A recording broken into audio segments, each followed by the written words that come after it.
were talking about DTF shoes, which will probably get mentioned again in this podcast at least once.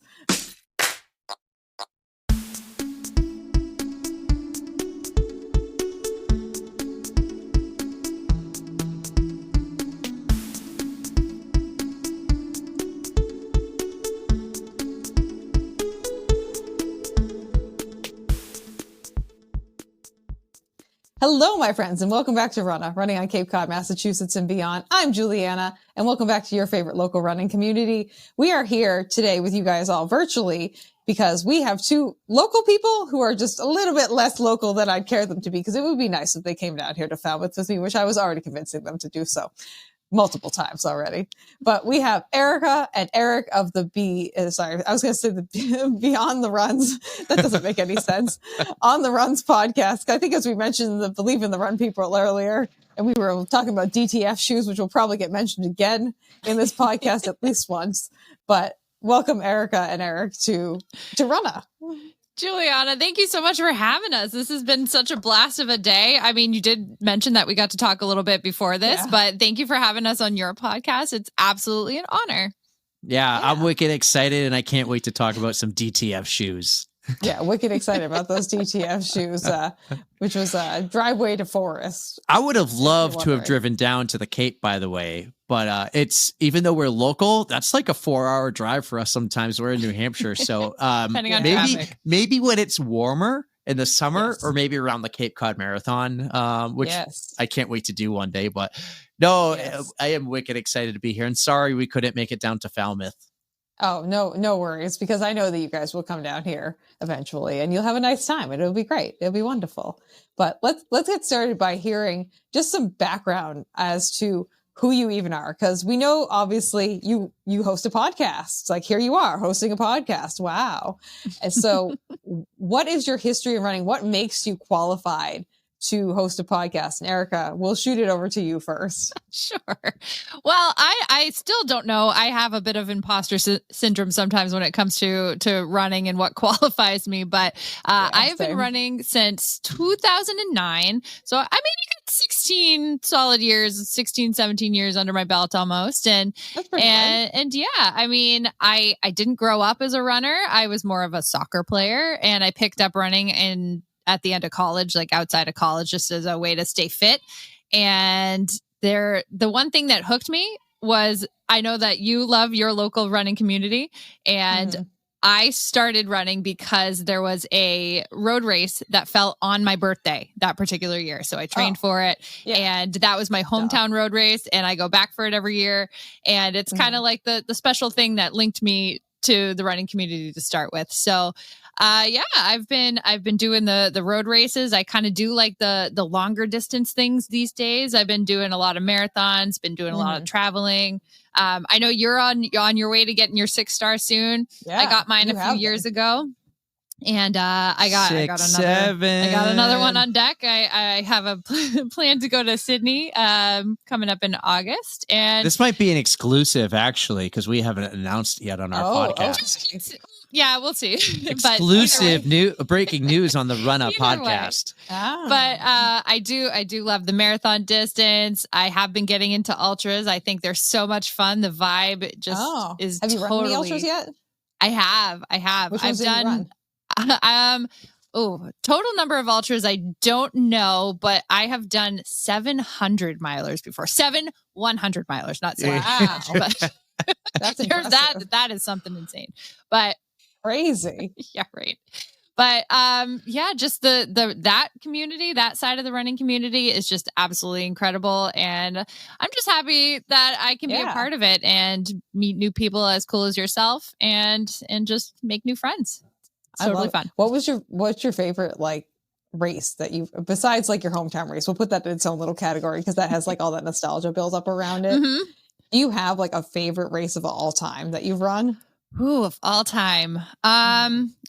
So Eric will give me crap on this. I do love Chicago. That one is probably my favorite marathon, but oh man, favorite race like ever. I don't know. I'm gonna stick with Chicago. That brings the vibes. That's just like the big crowds and the energy, and it's fast and flat because that's my jam. We were talking a little bit before about how trails are not my friend. I would love to be one with the trails, but they don't like me as much as I like them. So I like to stick more to the roads. But have all the ultras you've been doing, none of those are trails? Oh no, they are trails, but I do them, but they just they don't agree with me. Okay. That was what I was like, the probability that you're running an ultra, but none of you run 700 miles and none of them have been trails is pretty low. Yeah, I'm getting better at them. The DTF shoes we were talking about, the driveway to forest shoes. Yeah.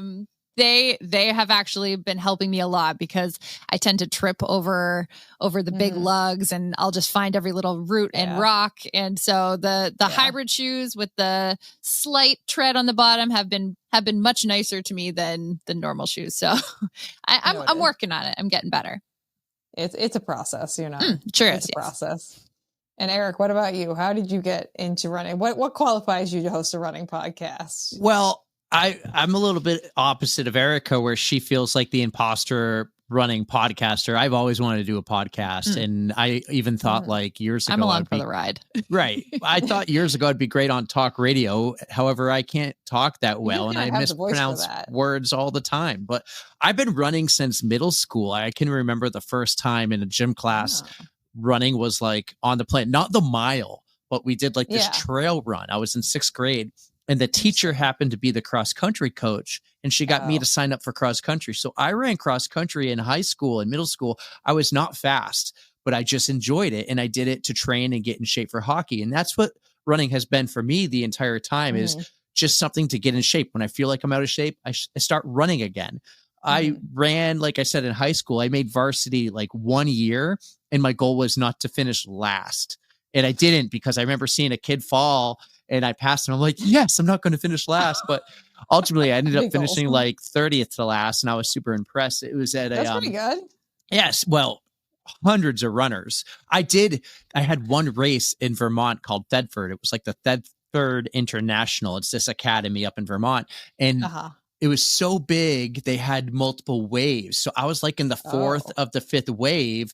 And so I was with all the slow runners, but I finished second, and it came down to the wire, and I almost won. But really, if you count like all the thousands of runners, I finished like 1100th or whatever. So but I've always done this to stay in shape. Counts, you know. Right. I mean, like it's fine. It's okay. Like it's more than fine. I mean, the trail marathon ultra that I just DNF'd, there were only 14 ladies running the 50 miler. So it's like, me and half of us DNF. So it's like, look at me. Like, I'm in the majority of people who didn't finish the race. Like, it's a numbers game sometimes. And you don't have to tell anyone else that. Well, the opposite is I got into triathlons long after I had played hockey my whole life. And then I worked in NASCAR, changed tires in NASCAR, which was a lot of fun. But then I moved back to New Hampshire, and I got into triathlons because my wife did one. I was like, I can do this.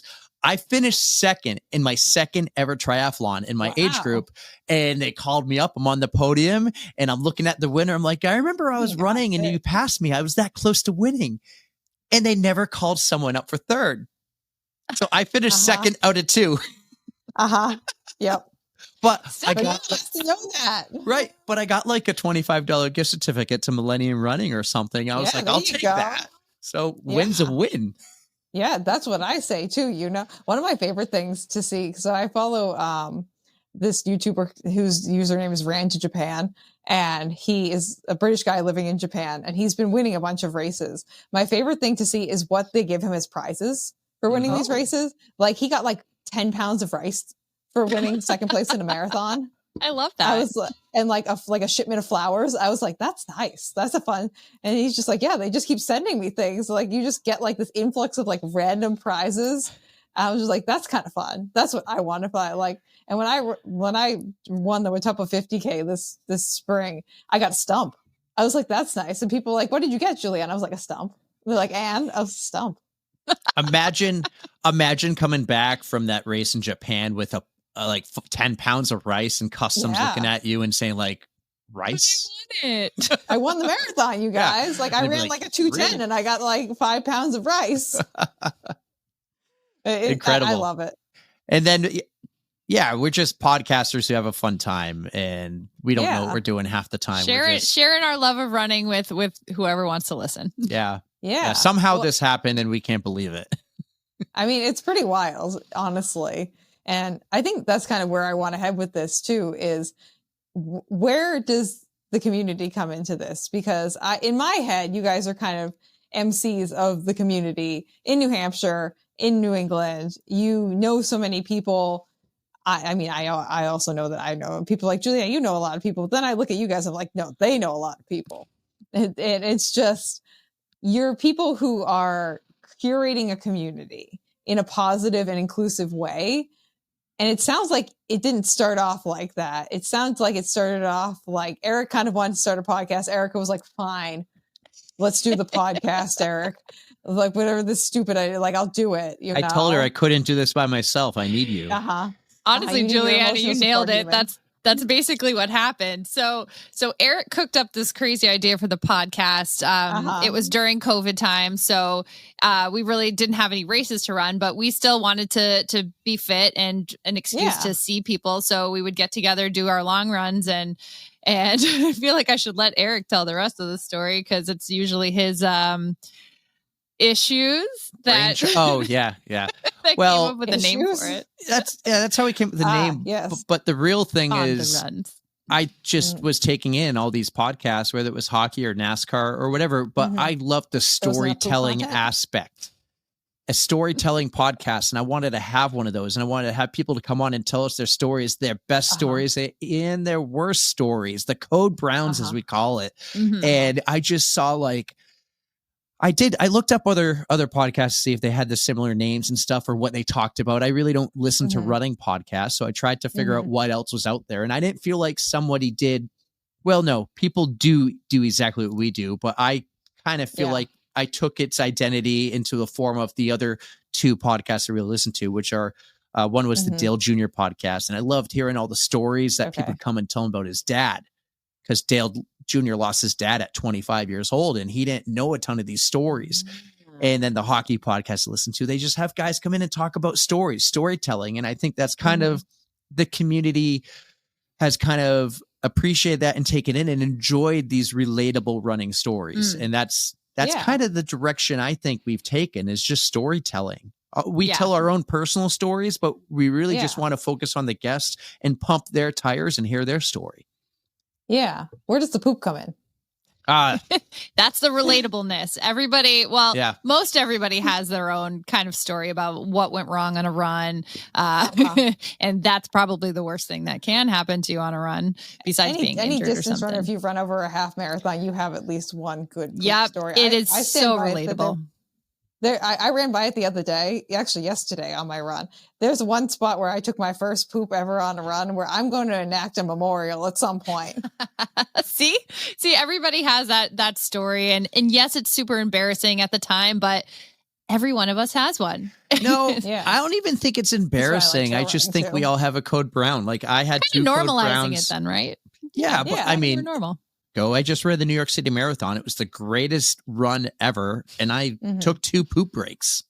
Like I did hear people ran out of toilet paper after a certain point. So you're right to bring wipes. Like we like to incorporate we like to incorporate those pro tips, like, because everybody's got an experience and you can learn from those and kind of just make sure that doesn't happen to you. Yeah. And to elaborate a little more on the poop emoji, we call them Stoolie. Yeah, Stoolie. And one day there'll be a Mrs. Stoolie. But one thing, so everyone understands, is it's not just poop stories. We call it code brown. It could be anything, like tripping. We had Susie Chan on. She tripped over the tail of an alligator. That's a code brown. So we want to hear your oh crap moments. Like, what's a moment that would make you shit your pants? An alligator would make me shit my pants. Like, those are great stories. Bex Gentry talked about hallucinating. We have some of the greatest hallucination stories out there that runners have told us. And when you ask them to tell you, like, what's your favorite marathon and why, that's a cool story. But then when we get some of those other stories that they don't really share that often, Yeah. That's the best part about storytelling. Yeah. So one of my best friends, Ben, who's also like my main running person. Yeah. People are like, oh yeah, like you and Ben run together. I was just like, yeah, I always look forward to sharing many trauma bonds with Benjamin. Benjamin and I will form many more trauma bonds like from now, because we both we're both like very solidly like I want to run ultra marathons, and like he's run a bunch of 50s and like is attempting the 100-mile distance on the Jigger Johnson course, which you guys might know. Yeah, that one is insane. Yeah, it's like inarguably the hardest ultra marathon on the East Coast. Like, so he's not just like casually running 100. He's like mountaineering through the White Mountains. 100. So much respect. Yeah, that course is. He's finished the 50 twice. He got halfway through the 100 this year and just dropped. Not a big deal. Wasn't. Yeah, chill, casual. But I'm like, I look forward to forming many more trauma bonds with my friend Ben. And again, so there's the relatability. Like you have these common things that happen with, especially like your best running friend. Like you guys can talk about anything. There is no topic that is like taboo. So we like to bring that to our podcast and just let people know that these things are normal. They happen. Like the good, the bad, the ugly. That's what we're all about. I think that's really important. And we talk about normal stuff too. Like if something's going on in the news, not political, but like, I don't know, Cardi B was in court one day with blonde hair, then the next day with black hair. And we're like, very did you see relevant this? To running, yes. Right. We talk about stuff that has nothing to do with running. Off the rails. Off the rails, exactly. And then we'll talk about our own running a little bit on the intro and the outros. It's just, you do this. It's so much fun talking to people. And then we enjoy catching up every week, talking to each other. I think also what you're doing, which I find is a really important part of Runnah, and also just like being like a more face forward part of the running community. I just said that in a really weird way. Forward facing, face forward, same thing, whatever. Forward facing part of the running community is just creating that sense of like being welcoming and accepting, and just that, and listening, and like really giving people space to tell their stories and to like actually listen to them, which you guys I know do very well, and I try my best to do as well too, is just like giving people the space to feel heard, which I feel like is something that's very much so in short supply, generally speaking, in the world today, and is something that I feel is extremely crucial in creating a community and creating a positive community in general. Yeah, that's definitely one thing we love to do. Is so as fun as it is to talk to some big name people, we love getting the local people, the people who know our area, who can relate to the trails. Like that rock that tripped you too. Like, exactly. So it's kind of fun, and it really has brought so many people into our lives. We have some really good friends who just like reached out. They're like, hey, we listened to your podcast. Like I have a story, and we're like, we would love to hear your story. Yeah. And so it is so cool who you can meet through these things. And not only that, but we have some people who are like, hey, I know somebody else you should have on. And just locally that comes to mind right now, Mike from the Boston Bulldogs. Oh, like, yeah, he's a cool dude. Right. Not only that, but the story and the impact he's made on so many others in the whole Boston running community is just incredible. And it was so great. And the thing about Mike was he didn't want it to be about him. We wanted to hear from Mike and hear a story. He wouldn't do it without bringing on 3 of his runners from the Boston Bulldogs that he wanted to highlight and pump their tires. So it's this whole, I like to use the term pumping of the tires, even though none of us are on tires. We're just on shoes that are DTF. DTF shoes. Pump the tread, man. Yes. Thank you to Believe in the Run for telling us about what DTF shoes are. It's amazing. He's never going to stop talking about it now. Drink every time you hear us say DTF, by the way. So we had Mike from the Bulldogs, and it was just incredible. And then we call him Beard, but his real name is Dan. And Dan's the one who made the connection. But like now we get to see a whole lot what the Bulldogs do. Millennium Running, our local community up here in New Hampshire, is incredible. And we're involved with them now a lot. Race organizing committee up there, whole group. Right. But they have their whole running club. And it's just the community is so cool and amazing. The people are amazing. And you have the same thing down at the Cape, or as they call the graveyard of the Atlantic, with the Runnah community in Falmouth. come to die here if you'd like to, you know. Only for the ships. Tagline. The ships. Do you want to die on a ship today? Come to Falmouth. Yeah.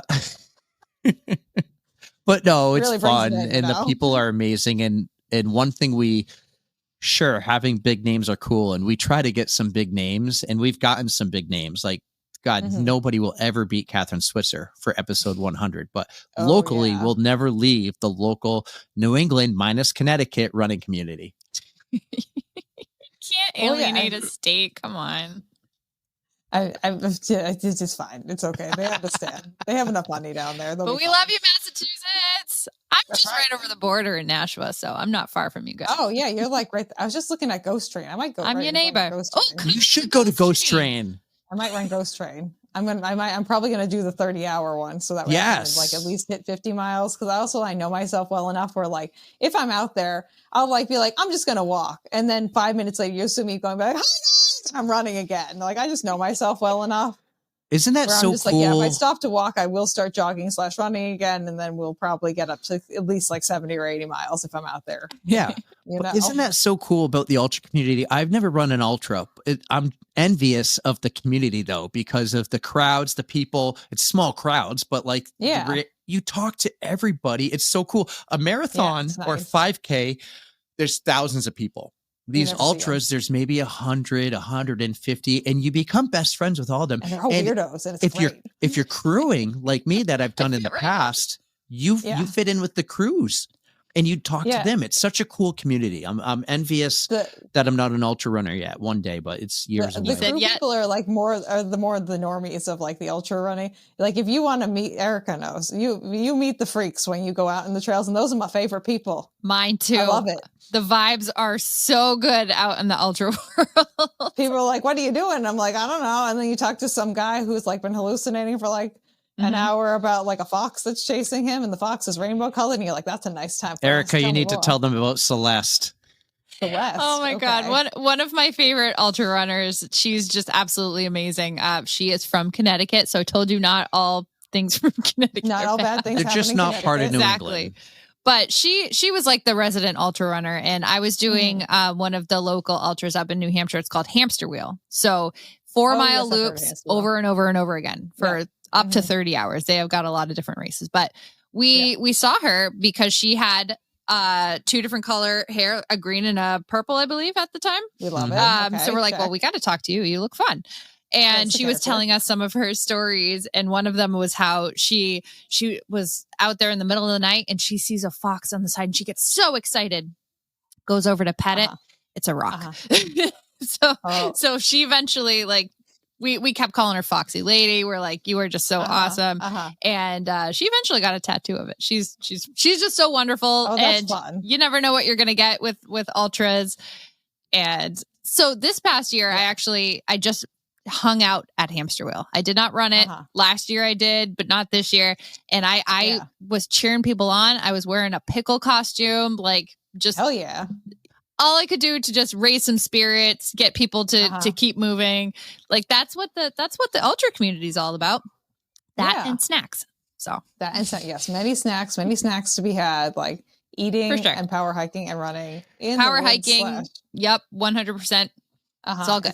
It's not walking. It's not hiking. It's power hiking. Thank you so much for asking. I mean, as I say, the thing is too, is like, if you are running an ultra, like your walking pace, like even when I was like DNFing my 50 miler, I was still walking like a 16-minute mile, like up and down hills. Like it wasn't good. It wasn't like a shoddy walk. It was like, I was putting in some solid effort, you know? Exactly.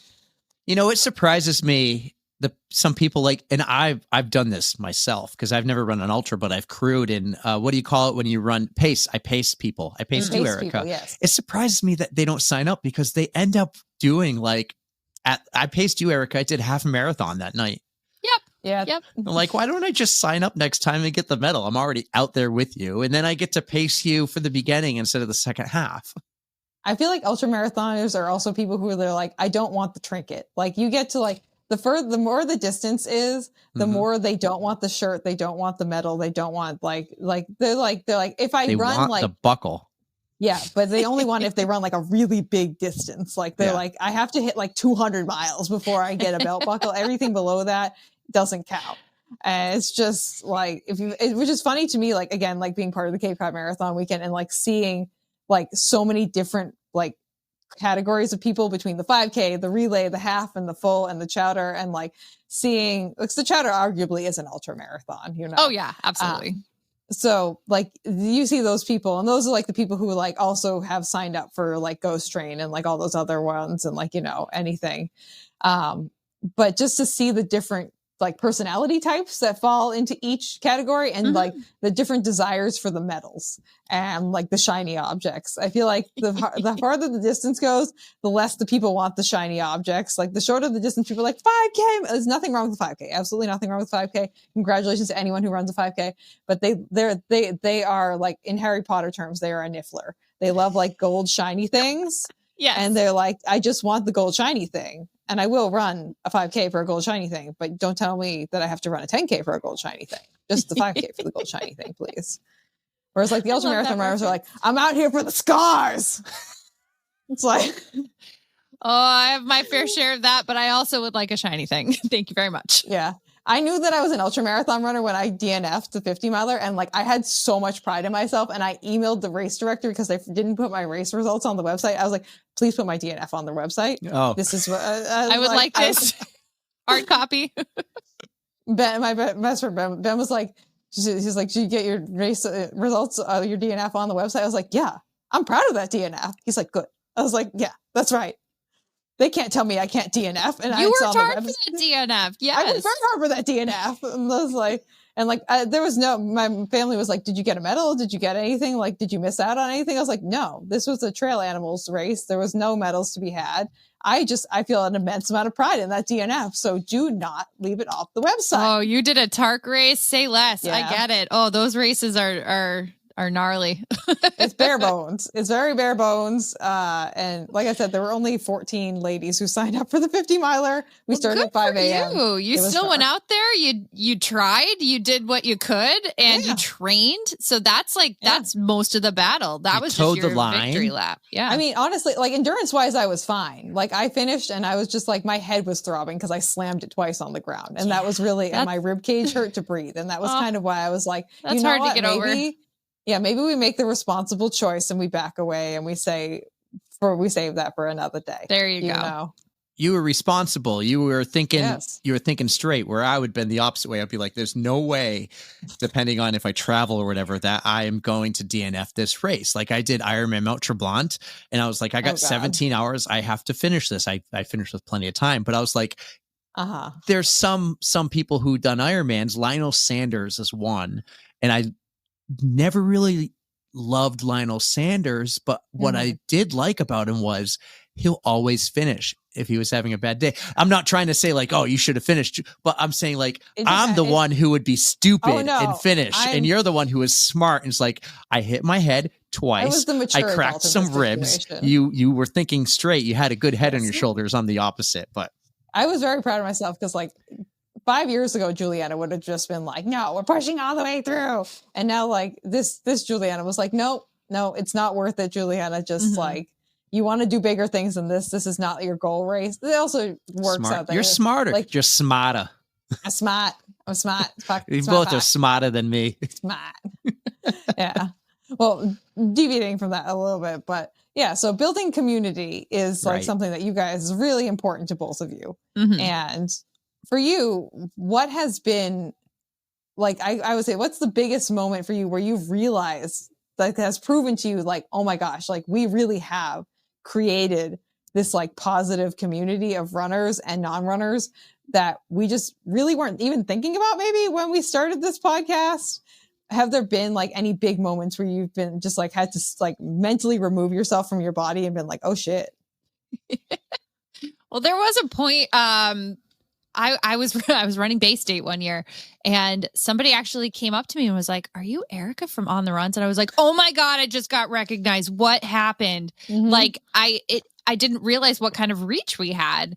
And that was a totally new thing for me. And I was kind of floored. I'm like, oh my God, somebody likes us enough and somebody recognized me. Like, like that was just kind of a cool experience because I mean, we don't do this for recognition. We just do this to have fun, to get to talk to new people. And I was just kind of like, oh my God, this is a whole new level of fun. Like, it was weird. It was so weird. I'll give you my answer in a second, but my first time I was recognized, it was funny. It was this girl, Laura, and she runs by me in a race, and I was taking photos, and then she stops and turns around and she goes, "Are you that podcast guy?" And I was like, "Oh my God, I'm recognized," but that wasn't the case. She then later goes to me, "No, I don't listen, but my cousin listens and she won't shut up talking about you." That counts too. That's the best way to get recognized, like via someone else. Like, yeah, I don't know who you are, but my friend knows who you are, and they won't shut the fuck up about what's going on. Shout out Lena. We love Lena. Shout out Lena. To answer your question, the moment for me, I really think has happened this past year because it was a big year for us locally, because I feel like we've really been accepted within the community. Yeah, so you guys have done, you said 4 live shows, correct? 4 live shows. That's great. And like, there's been a lot of, not challenges, but a lot of opportunities that we've had to jump at when the opportunity presents itself, whether we feel like we're ready or not. But the community has started accepting us and welcoming us and being like, "Have you heard of these guys? Or what do you think? Do you want to do a show?" One of our long-term diehard listeners, Mr. 305, as we like to call him, he gave us an opportunity with Marathon Sports. We did the live show. And then I'll say it's the best $40 I ever spent on a babysitter. I spent $40 to get a babysitter so I could go to the Millennium Running jacket party past year, because I earned my jacket. And I didn't want to have to get it in the mail. I wanted to go to the jacket party to see the people in the community, but also to introduce ourselves to the owner of Millennium Running, John Mortimer. And I still say that's the best $40 I ever spent, because we've done 3 live shows from Millennium Running races, and I love it. We were so nervous. We're like, is this what we want to do? And then we had so much fun, and everybody is just so accepting of welcoming us into their community. That's been my favorite part, the acceptance. Yeah. And I think you guys are in the same camp as me too, where you're not doing it for the recognition. Like, it's nice to be able to do that. I mean, for me, like, the recognition for me, and this has always been why I've had like any kind of public facing thing besides like my need to do some kind of theatrical, like presenting, like my theater itch has to be scratched, is so that when I go places, I have friends. So that way I roll up almost anywhere. Like, I roll into London, I roll into Chicago, I roll into New York, and I'm like, "Hey, do you want to hang out?" I have a friend.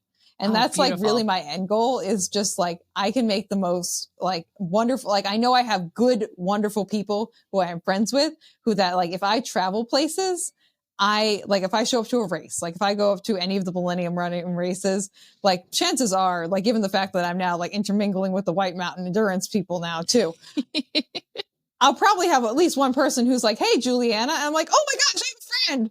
And it's just like, for me, it's just an easier social transition to know someone already. Cause like I come from, it might not seem like that, but I have a large background in social anxiety, you know? So like being able to facilitate a situation where I know someone is like the most beneficial thing for me. And then I'm also able to be like, "Hey, have you met my friend X, Y, and Z?" I love like connecting people. Oh, the global connections. That's the best part too. I feel like one of my friends, she has nothing to do with the podcast, but she was just always the social butterfly. And I swear to God, we could be in Texas. Somehow she'd know somebody. I'm like, how is this even possible? It's the social media thing. So I know you're very good with that. My social media game needs a lot of work. Gonna get there maybe someday, but it's just building those connections and making them stronger, and then it relieves some stress if you're ever traveling, and you just, like you said, having a good person to know in your area is just perfect. It doesn't hurt either to have like a friend who's like, "I'll pick you up at the airport," and you're like, "I would save the $50 on an Uber. Thank you so much." There you go. Erika has one of those now in Charlotte. Oh, okay. Yeah. There you go. Besties with her now. Oh, so there She's you go. amazing. Like, you make like one good connection, and it's just like, not only have you gained a friend, but like sometimes you gain some other things too, you know, like some perks. There's perks, and I'll pay it back too. Like if you guys come down to Falmouth, I'll give you the tour to Falmouth. We have a nice time. Yeah. So like it's great. It's a nice time for everyone. See, I'm always happy to do that too. It's very reciprocal. Yeah. You know what's fun is you mentioned like someone might come and pick you up at the airport or something. Yeah. We've gone a step above that, where I've always jokingly said that Erika has a spare bedroom waiting and ready for you. And she was like, that's never going to happen. And now it's happened multiple times. At least 3 times. People will travel to New Hampshire for a race and stay in her the room she's in right now. We call it her spare bedroom studio. Right there. Who's the third? Because I know Patrick Lieber did it.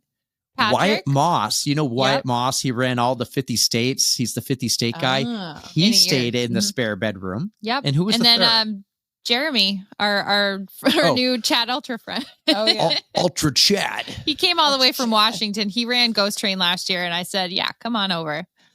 It's an expensive trip. You also and he know was someone else now who's interested in running Ghost Train who is like, I sure do. Now sizing this up. Yeah. Stay with it. I feel like we get along really well too. So we have a lot in common. So yeah, I expect a live podcast from the trail. Okay, it doesn't have to be live. Just record one. Well, but one of the things that I've been working on recently because of like my neuroregulation issues is I've been singing like the entire time I've been running, and I have pretty good like vocal like stability. Like I'm very like breast supported anyway. I'm gonna be a monster by the time we get back around to the Cape Cod Marathon next year because like my breast support is gonna be like so good. Mm-hmm. Like I told Ben, I was like, Ben, I'm gonna audition for whatever like musical they have coming through the community theater now because like my breast support's gonna be so good I can hold a note for like 5 minutes. So impressive. You don't want to hear me singing, but I have a brother who's like I'm the black sheep of my family in a lot of ways, but definitely on the singing. I'm the only one who has any kind of pipes. One of my favorite games to play with my brother growing up was what song is Joey singing? Because he would sing like song, he'd be like poker face, poker face, and you'd be like, what are you doing? I can do it better. Wow. He has like 2 notes that he knows how to sing, and like that's it. And every song happens between those 2 notes. Oh, that's great. That was impressive, by the way. To still do it. Oh, I was just. I'm not an in the car belted out kind of person, but that's where I leave it. Yes, yeah. So, Defying Gravity is a good song for you then. I know that song because I just watched that movie last week on Thanksgiving, actually. I'm going to leave it to Cynthia Erivo. Yes, I will. Yeah. Quite the runner, too. Have it. Yeah, she's a very good runner. But okay, well, I think that probably brings us to like a good like ending point for this conversation here.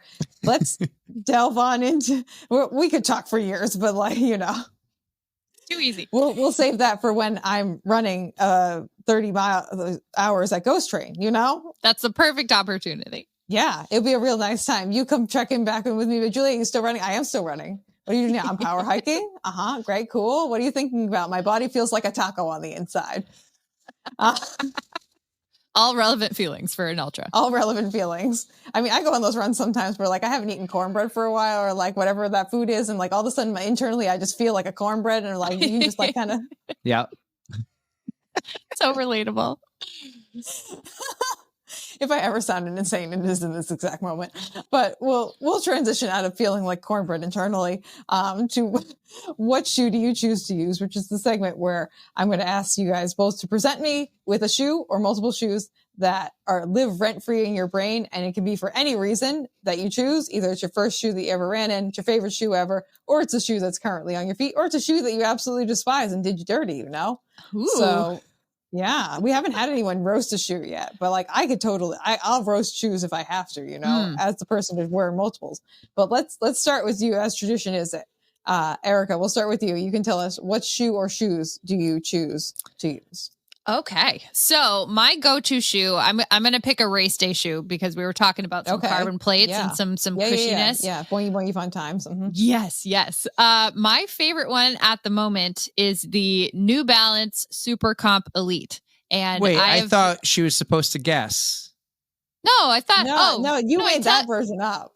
I tell her, and then she goes and Googles that if it later. you want to describe it, you can guess. The traditional way of doing it, as tradition states in the Bible of Juliana, is that you tell me what shoe it is. But Eric, if you want, I'll try and guess your shoe. Okay. I'm happy to try and guess your shoe. I think that's a fun time. So you think about how you're going to describe the shoe to me, and I'll guess it. But Erika is giving us her shoe. Yes. So do you know what version it is? Yes. I am really big into the V4, I believe it is. But okay. I think so. I also have the V3, but the V3 has like the sock upper, like the one that's really tight on your foot. I'm not a huge fan of that. Exactly. So yeah, you like the boxy boy. Yes. The V4, I think the V5 that just came out is pretty similar to the V4, but I've been wearing the V4 and they have been chef's kiss, beautiful, speedy marathons, just comfortable, stable, wide toe box. I actually do. Although I am a woman, I buy men's shoes because I buy men's shoes. I'm like at least 75% of my shoes are men's shoes because like a lady's wide is a men's regular, and you can get a little more color selections if you go over to the men's. Exactly. Oh, I love it. Those are my reasons, and they have been treating me well. Yeah, I love it. That's a great shoe. Great shoe, like super shoe if you want a little more stable, wider ride. I love it. Yep. I don't think I have anything that I can roast. I haven't found. I don't know. I don't think there's any bad shoes, but if I'm going just like a comfortable walking shoe, I love UFOs actually. Oh yeah. They have some like nice like real cushy walk. I love their clogs, which are I hate to say it, they're like ugly. They're wicked. They're ugly. All the UFOs are ugly as all sin, but they're really so comfortable, and they've been treating me well for years. I actually have one pair that I think has been going on like 5 years now. They have like hundreds of miles, and they still have a ton of tread, a ton of support, and they still have a lot of oof. They got the oof, man. They do. Yeah, have you ever read the tags for UFOs? Because they sold them at the store I worked at.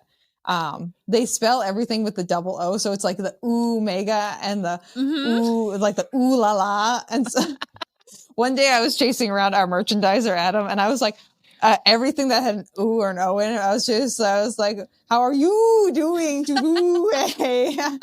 I was just chasing him around, like, because he was putting in an UFOs order. I was like, because they just put everything with a double O in like, all of their marketing. That is material. So on brand, and I am on board for that. Yes. It was very funny because he's like someone who knows that I'm a goofball. And he was like, Julia, you have to stop doing that. I was like, oh no. No, I won't. I won't do it. Okay. Eric, are you going to have me guess your shoe? I'll do both. Okay. So I'm not that picky. I'm going for whatever is the right price point. And typically I go to the outlets and there's like a buy two for this price deal. And that's typically what I do. But recently things have changed where there's other options online. So I don't have much time to go shopping or looking. And so I've transitioned to online shoe shopping. And I have my go-to brands, which are like New Balance and Saucony. But this year, right before I ran New York, I'm debating, okay, what shoe am I going to run New York City in? You go Brooks.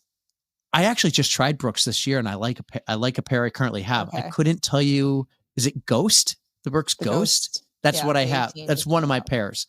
But we've talked earlier about getting to do a live show. So we got to do this one live show in Manchester at Marathon Sports. And as in our meetings, we discussed what are we going to wear. And Marathon Sports wanted us to wear Sauconys because Saucony's rep was coming. There's going to be a run. You get to try the Saucony shoes. Yeah. And they actually brought us brand new Saucony shoes that we thought were just to wear for the recording. And they're Saucony Triumph 23s or maybe 24s. I could tell you. I was 24. And I looked at the shoe. 23. 23. I looked at the shoe and I go, 1 month out in New York, this is the shoe I'm going to run New York in because now I don't have to go buy another one. And I saved it for the race. I did like 2 runs in it. It was perfect. So that is what I currently have. But I'll tell you, during Ironman training, when I was going to the outlets, buying all those shoes, this is where you can guess. I was buying shoes from a large local company, but they're very big, but they're local. New Balance. There you go.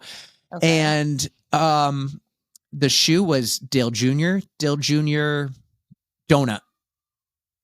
Dale Jr. Donut. Is that supposed to be a hint? Dale Jr., or just Dale Jr. Donut. I don't know what that means. So they're the 880s. Dale Jr. was number 8. So 880. I mean, that was going to be my guess because that's their everyday trainer. And I was like, maybe he's telling me it's like the basic bitch of the New Balance lineup, which is the 880. But I'm not, so I'll run and race in what I train in. I'm not like, I don't do the carbon plated. Like if someone gives me a carbon plate, I'll wear it. I'll try it. I'm surprised you're not in Brooks, honestly. Well, I should probably buy more. I just got my first pair this summer, but I'll race in a trainer. I don't need like a race day shoe. And that was the big debate over the summer. It was like, why am I going to buy a race day shoe? And I'm running New York for fun. I'm not running for time. I ran with my sister. It was the most incredible day ever. It was my slowest marathon to date, and it was my favorite marathon. And it wasn't slow by means of being out of shape or not prepared. It was the most prepared I ever. Party. Right, I partied. Like, he made the most of it. This was the most prepared I've ever been to run a marathon, and I took in the party, the journey. So, I don't need that fancy shoe. I'm not trying to be cute. I just want something that's going to last long for a good price point. And I think that good price point is like that $150 range. I don't like to go over that because I feel like if I'm spending $200, I'm getting not that much better of a shoe. I could be totally wrong. I'm not a shoe nerd. I'm not into shoe porn like you and Erika and John, a mutual friend of ours. So that's my shoe take. Do you have a narrow foot or a wider foot or an average foot? I don't know. I have a normal foot. He's never had the I do want to go. No, I do want to do that. I want to go and get like a real professional like foot. You know people at Marathon Sports. Yes. Well, yes. And I want to go. You could probably get that very easily. Yeah. But I also want to like document it's a free service. I know, but I want to document the whole thing. And I want to like really understand more. I don't just want to go and have a guy tell me, oh, you have a mid-volume, high arch, whatever. This is a shoe you should be in. I want to do it with Erika. I want to go. I want to have an experience. Content. Well, I feel like it's not that, but I want like the informative. I want to, I want to be able to take the time to understand it all and spend a good amount of time there. And I'm into that. I want to explore that avenue, but at the same time, I'm not spending $200+ on running shoes. I'm just not. I have 3 kids. And I'm just wondering, are like, expensive. From what you're telling me, what you want out of a shoe, Puma seems like the brand that might be for you. See, I never thought of Puma as a running shoe. It's a great running shoe. I used to wear Pumas all the time, but not for running. Like a soccer shoe. The last 3 years are what I like. Their line. They started like they're on the Velocity 5. The DV8 4 is coming out soon. The Fast Star 3 just came out last year. The DV8 Elite 4 is out right now. Forever Run 2. They're all like in their baby years, but all their shoes are bangers. Yeah. So, and they're very durable. Like this is unheard of. I'm almost up to 300 miles on one of their shoes right now. That's like, awesome. I usually disintegrate shoes before they get to 150. So like, oh, it's a unicorn if they can last. And that's amazing. I'll tell you what, I put way too many miles on my shoes. That is a problem. I get tend every to do that mile too. of them. Yeah. And then they become I can walking feel like shoes. when it's a problem. Yeah, well, this is why we have separate walking. This is why we thrift our shoes and we have separate walking shoes and running shoes. No. When my running shoe is done running, it's just an everyday walking shoe. Keep it in the office at work. You're just not allowed to wear your running shoes as walking shoes while they're still running shoes. That's the only like commandment you're not allowed to break. And Eric, I can see in your face that you've done that all the time. I don't follow that rule. That is the one rule. The same shoes I run in, I probably wear almost. Like, no. Yeah. I just, put on a pair of shoes in the morning, go to work, or run in them. I'm like, yeah, no shit. Is that why my back hurts? People would come in, they'd be like, I have my back pain, my feet hurt. I'm like, okay, let's see what you're wearing. They're like, these are New Balances I bought 7 years ago. I'm like, the tread is completely gone. Their foot is like almost on the ground. And they're like, yeah, they're working fine. I was like, I don't know about that. Are you sure about that? Rethink our footwear choices ever so slightly. Like, yeah, I wear them golfing. I wear them playing tennis. I wear them running. I wear them walking. I wore them to the grocery store. I'm like, And you're wondering why you have back pain. See, I can fix that. I played hockey my whole life and I've refereed for years and years and years until just last year. And I'm that picky about ice skates, and ski boots, but just not shoes. Yeah. I will get to a point where, like when I get a brand new pair of running shoes, I'll wear them less around every day, but probably once there's 100 miles on them, I wear them all the time. It's fair game. Yeah. Do you have a shoe rotation, Eric? Like you're supposed to let your shoes decompress if you're like doing runs at like least 24 hours. During my Ironman training, I was really good about that. But right now, it's just Saucony Brooks every other day. Well, that's a rotation. That's still a rotation. Yeah. But I'm not like getting a new pair after one pair is 100 miles in. Like I get two new pairs on the same day, and I run them until they each have like way too many miles. And then I get two new pairs, and I feel like I'm going to trip over myself. I'm also uniquely destructive. We've determined this. Like I can blow through shoes like it's nobody's business. So yeah. I run with the weight of a 500-pound man. Okay. So I'm halfway there sometimes. No, I'm not halfway there. Not yet. No. We've determined through me working at the running shoe store and also running with other people that no one we know runs through, like blows through shoes as fast as I do. And it's just like something, I do have like a little like grinding movement that I do with my foot, and I only land on the forefoot of the shoe. So like, if you need a heel of a shoe, I'll lend you all the heels of my shoes. We can cut it off if you have it. Teamwork. Take it. Yes. So you can cut off the heel on the other shoe. We can super glue it on. It's like a Frankenstein shoe at that point. Just take all the good parts that are left. Exactly. Okay. Well, thank you both for sharing your shoes with me. And Eric for completely confusing me as to what you were trying to get at with that guessing game. Dale Jr. donut. Yeah. You said Dale Earnhardt. That's 3 for Dale. That's all I know. So Junior. Yeah. No, I know. That's why I didn't get it. Because I'm like, I don't know Dale Jr.'s number. I know Dale's, you but not said, Dale Jr. like figure donut, like figure 8. Like I probably would have gotten closer with that. Yeah. Double donut. Yeah, double donut. Yeah, that would have been better. Then I'm like, donuts. I'll be like Homer. I can't do the Homer story. Yeah, I can't. I was doing a SpongeBob the other day. I can't do it now. I'm going to break people's ears if I do it. It's not going to be good. Plus, I'm wearing glasses, so I can't get a good like grip on my nose properly. So we'll save that for people's imaginations. Juliana doing a SpongeBob impersonation. But thank you guys both for coming on. Great. It was a lot of fun. Thank you. We had a blast. And let people know where they can find you, both individually and as a podcast. Oh. Well, you can find me at, I'm on Instagram. I post rarely, but I'm at 6star_ Erika. And that's SIXSTAR and then _ ERIKA, spelling it the good way. Did you really have to spell that out? I don't know. You can. I'll put people would have figured it out, but description. So I pretty much run and manage the entire On the Runs account. Erika has access to it. She is able to log in when she wants and post stories if she doesn't want to oversaturate her page. Oh, and we have Stoolie in the Wild. So you can follow Stoolie in the Wild at Stoolie in the Wild. I Erika, need some Stoolie stickers. I'll send them to you. Yeah. But I run the account at On the Runs. We are mainly Instagram. We're in TikTok. We're on Facebook and Threads. But like, find us on Instagram. The other thing I want to shout out is we've always just debated, like, what are we going to call this? Like, and we decided on Monday Night Media, like, what's our company name? It's Monday Night Media for a few reasons. One, Erika and I believe we met on a Monday night in college. Okay. Because we're in a club called Monday Night Fun Club. And then we always record on Monday nights. So we came up with the Monday Night Media name. So you can follow mondaynight.media on Instagram. Okay. And we produce the Ali G Show.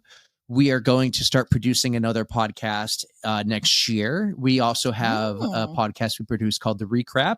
And we've taken on others or offered advice or help with anyone else who wanted to start a podcast. And that's kind of what we're doing with Monday Night Media, just because I love podcasting so much. I don't want to have more than my own, but I want to help others do their own. And I feel like we do a really good job with what we do. We put on, I say we're a small podcast that puts on a big game, and maybe I obsess over a little bit too much or put too much hours into it, but don't tell anyone else.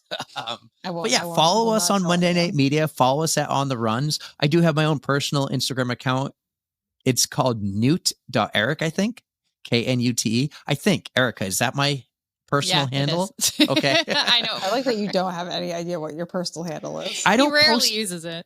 Yeah, and if I do, it's mostly kids stuff and skiing. I love skiing. Like if you asked me if you could do one thing, running or skiing, I'm picking skiing.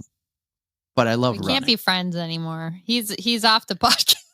Just kidding. We were friends. Hey, we were friends for like 15 years before we started running together. So you'll never lose me. I know. But yeah, that's us. That's where you find us. You want to tell us about Stooley real quick? I do. So we mentioned him a little bit. We totally leaned into the poop talk, and we created a little mascot, and his name is Stooley. And we had some stickers made. So if you guys want any stickers, just reach out. We're happy to send them to you. And I created an Instagram account because we like to see where Stooley will travel. So if you pop a sticker somewhere, just take a picture, send it to me. I'll post it on the account. So it's at Stooley in the Wild. And yeah, we just like to see where he goes. He's been to Nepal before. He's been all over the world. He's even been to Antarctica. Or no, where did he go? Australia. No, he went to Antarctica. But we didn't get a picture of that one yet. We don't have he went there. He was in the bag. He was in the back. He just never made a visual appearance. It was cold. Exactly. It was cold. Yeah. But yeah, we'd like to see. He's been to Vegas before. He came work. Fenway Park. Fenway, yeah. Yeah. Sweden. I was just thinking, he's been to Sweden. That I could put him. Yeah, so I'll send you a whole bunch, and a lot of times people will just take a picture of them holding him because I don't want anybody to vandalize anything. Just don't go messing with stuff. There are plenty of places around here that are known sticker. Exactly. Perfect. That's where we want him. We want him in a sticker spot. Don't vandalize anything. Yeah. We are going to make some soon that have a little QR code too. So someone's like, "Ooh, poop emoji sticker with the QR code, bring you right to the Instagram." Yeah. Nice. Love it. Well, thank you guys for both letting me be on your show and also coming on Runnah. I think this coming is soon. Coming soon, yes. And friends, if you'd like to find me or the Runnah podcast, you can find us at RunnahPod on Instagram, and also shoot me an email, which is at runnahpod@gmail.com. And I like to say, I always say there's more than one person behind this. It's just me. It's just Juliana. But we appreciate when you email us. And you just tag us on Instagram. But friends, that's going to round out our episode of Runnah here today. And we will see you on the next episode of Runnah. And we'll see you later. Bye. Thank you. That's the end. Thank you for listening to this episode of Runnah. This podcast is edited, hosted, and produced by me, Juliana Coughlin. Brought to you in part by the Falmouth Running Club and the Falmouth Community TV station. If you'd like to connect with us, you can find us on Instagram and on TikTok at RunnahPod, and you can send us an email at runnahpod@gmail.com. And our original theme music was brought to you by the one and the only wonderful Jeffrey Hutton. And keep up the great work. I'm proud of you.